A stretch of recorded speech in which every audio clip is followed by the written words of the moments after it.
When your phone is flipped shut and you double press the power button or side button as they call it now, it will launch the front camera, which is right now this primary camera on your phone. So you can take really high quality selfies using this camera. So if I tap it, it will launch these cameras here, and then you can swipe left to launch the portrait mode and you get all the portrait controls here.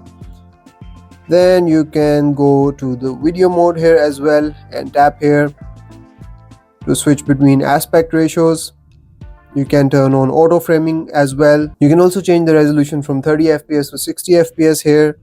You can change the aspect ratio here as well, so you can play around with this quite a bit.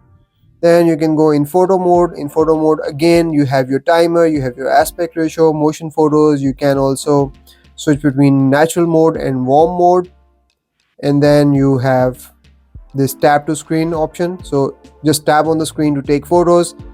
Otherwise you can simply tap the volume buttons or press the volume buttons to take these photos, and it is very quick. Now on the main camera, you can also turn on this feature called cover screen preview. Now this allows the person who you're taking the photo of to see themselves in the cover screen and they can adjust properly.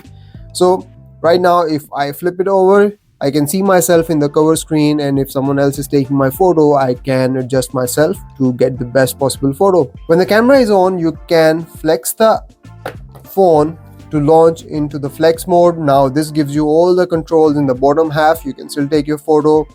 All the controls are here, but the top half will be the camera previewer, and you can do all the same things. Now one interesting thing here is that you can tap on this button and this reverses the whole thing.